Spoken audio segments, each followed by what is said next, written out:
Alright, y'all, jumping right into today's video. I got the new P3 V3 gauge. I guess it's not new. I think it's actually been out for quite some time now. Disregard how pale I am. The P3 V3 kit, I just got. They actually sent me a t-shirt too. That was pretty cool. So if you guys don't know what this is, this sits in your defrost little vent here, and this one, and it tells you a bunch of information, which I thought was super cool. Yeah, you have BM3 on your phone, Ecotech on your phone, but instead of using your phone for all that stuff, you can just have this little gauge, which is nice. It's super small. I mean, it's not super small, but it's small, but it's big enough that you can read it, and it's, you know, it's subtle, only you can see it, so it's not like having those obnoxious gauges up the A-pillar or whatever. So this kit is pretty neat, super easy to install, but I like what it can tell you. It tells you all that, your boost, air fuel, engine codes. I'm really excited for the intake air temperature. So it has IAT1 and IAT2.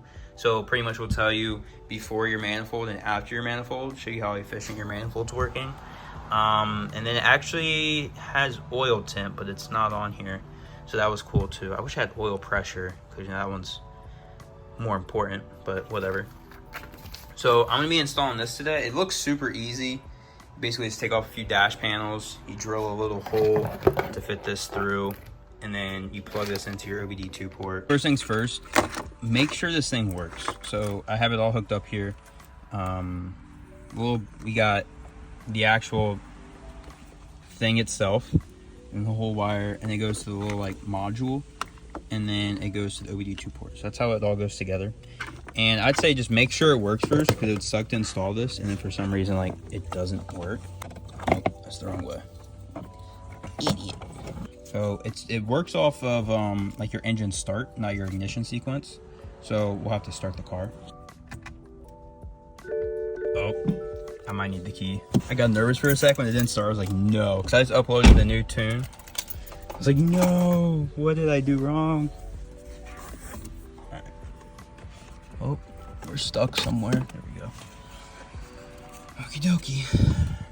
See, maybe it's like right there. So you guys can see it.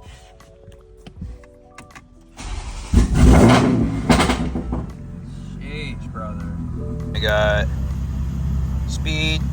Obviously, I'm not driving. Battery, 14.7. Seems legit. I want to say that said RPM. It was kind of fast. Oil. 135 degrees. IAT 90. EGT 458. I think that said ignition. Throttle. AFR, the most important one. That's probably what I'll have it sitting on majority of the time. You definitely need that when it comes to tuning, although it's not changing.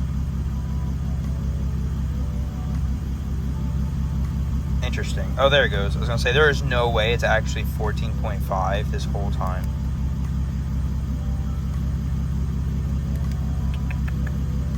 Cool 1. Cool 2. I don't know what that's for. Air 1. Air 2. Can I go back? What the heck was that? OnlyFans? 0 to 60 boost. I'm kind of confused. So you got IAT, which I assume that's like your intake sensor, like that would go in your intake, and then AFR. Coolant. This cool 2, -40. I don't know about that. But then your air 1, I assume that's like in your charge pipe. So 84, and then your T-map sensor, 95, so after your heat exchanger. Anyways, so yeah, it works. So I'm gonna start working on installing this. I didn't realize it had that this little like open spot on it, so it hugs around the factory little, I don't know, divot that comes out, so it sits in there and won't come out just by pulling it. So I was pulling on this thing trying to get it out, and I noticed it had that. Now that kind of sucks, because whenever you want to tune, you pretty much have to get some sort of like little thing to get under there so that you can pull this off. They do make Y connectors, but I've read that the Ys often don't work with a lot of softwares. So I didn't get one. So now it's like, dang, that sucks. Because every time I want to take this on and off, I got to tune or log, I got to do that.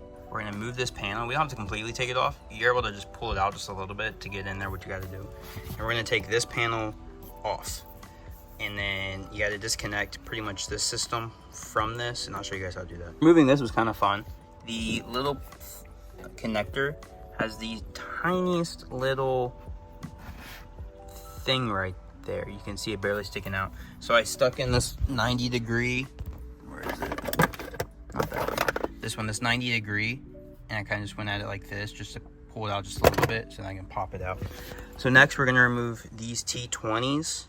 That way we can remove the vent assembly. And when you pull it out, there's two little tabs up here. So just make sure you watch out for those tabs. What it looks like when you pull it out. So I pulled it out kind of holding the bottom first, this bottom little bracket, to kind of like pull it like this. And then I put my fingers on the sides here, and then I press down, like when it's sitting here, I kind of like pressed it down like this and pulled it because of those two tabs right there.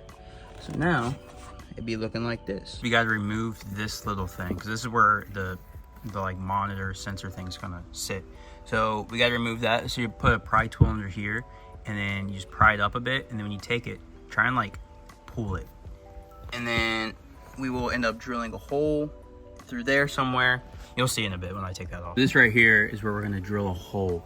It is in your vent system. Obviously heat comes out of here, but this little piece that it came with, this right here is gonna help prevent air from going around it.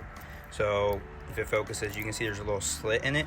That's where the wire goes. And then this plugs basically the hole. Hole is drilled, you can kind of see it there, right there. So that is a 1/2 inch. So I used one of these step ups. Probably not the most ideal because it's easy to go a little too far and drill a little too big, but if you go slow, it's very easy.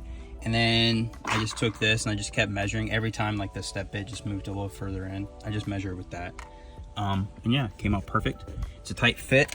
So what you got to do now is you're going to take this guy, and it's going to be a tight fit in that hole, but you want to take this and you're actually going to run it through the factory one right here. You're going to run it through the first little spot here, because this is going to actually attach to the new little pod gauge, and this is what keeps it in place. I got this all assembled here. So when you do this, make sure that the little wire goes along the wire slot on this piece, and you can see right there's a groove for the wire. So you run it along there, and then when you'll know if you have it correct because it all lines up perfect with the old things, vents. So now you want to take your wire and you're going to run it through this hole, and then we're going to go ahead and pull it out through this one. Once you get to this point, this is where this little grommet comes into play. So it's going to sit in the hole like this, obviously with the washer side up.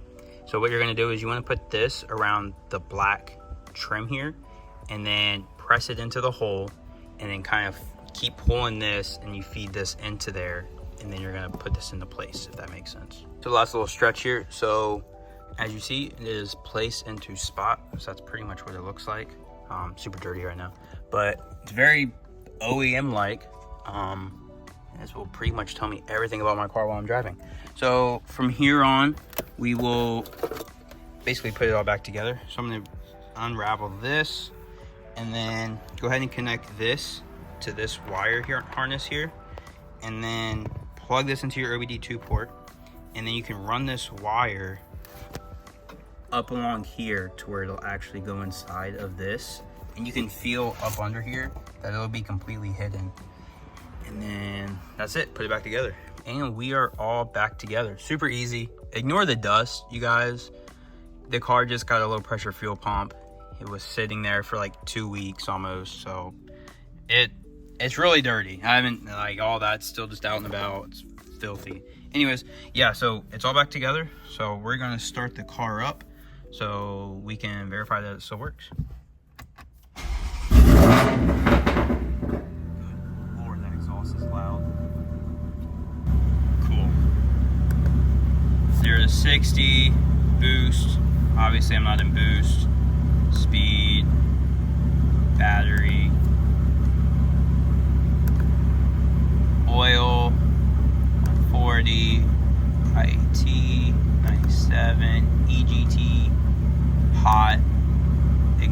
position, throttle position, 15, AFR, 14.5, hold them strong, Racebox Tuned, Cool 1, Cool 2, I want to figure out what Cool 2 is, Air 1, Air 2, Hot, and 0 to 60. Yeah, so we are all set up. I'm going to change it to EGT, ignition, throttle, AFR. So I'm probably going to keep it on AFR majority of the time. Yeah, so it's a little subtle gauge. Like from a passenger standpoint, you can kind of see it, but it's not like, it tells you the info you need without being overdone with like having your phone sitting here or, you know, sitting like that, or I don't know, a tablet or whatever. It's kind of subtle, it tells you everything. It's got your little thing, and you can actually set this up to do stuff. So if you guys want, I can cover that in another video, but this will be it for this video. Super excited for that. Like that is huge, and that's gonna be such a big help. But I will catch you guys in the next video. See ya.